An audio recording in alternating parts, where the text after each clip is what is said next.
આમોદમાં વિશ્વ આદિવાસી દિવસની ઉત્સાહભેર ઉજવણી કરાઈ।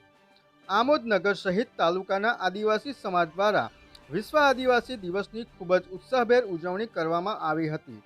ક્રાંતિકારી આદિવાસી નેતા બિરસા મુંડાના ફોટાને આગેવાનોએ ફૂલહાર ચઢાવ્યા બાદ રેલી યોજવામાં આવી હતી, જેમાં આદિવાસી ભાઈઓ બહેનો મોટી સંખ્યામાં પરંપરાગત પહેરવેશમાં ઉપસ્થિત રહ્યા હતા, તેમજ હાથમાં તીરકામઠા અને તીક્ષ્ણ હથિયારો સાથે આદિવાસી યુવા યુવતીઓએ ડીજેના તાલ સાથે પરંપરાગત નૃત્ય કરી આદિવાસી સંસ્કૃતિની ઝાંખી કરાવી હતી।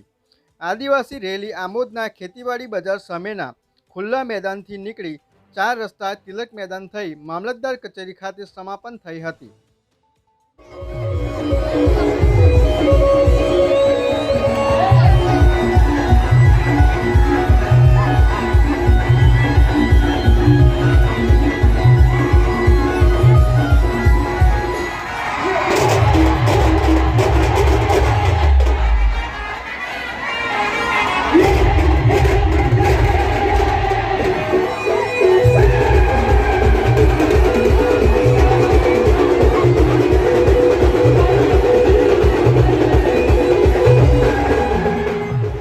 VMP news, think positive.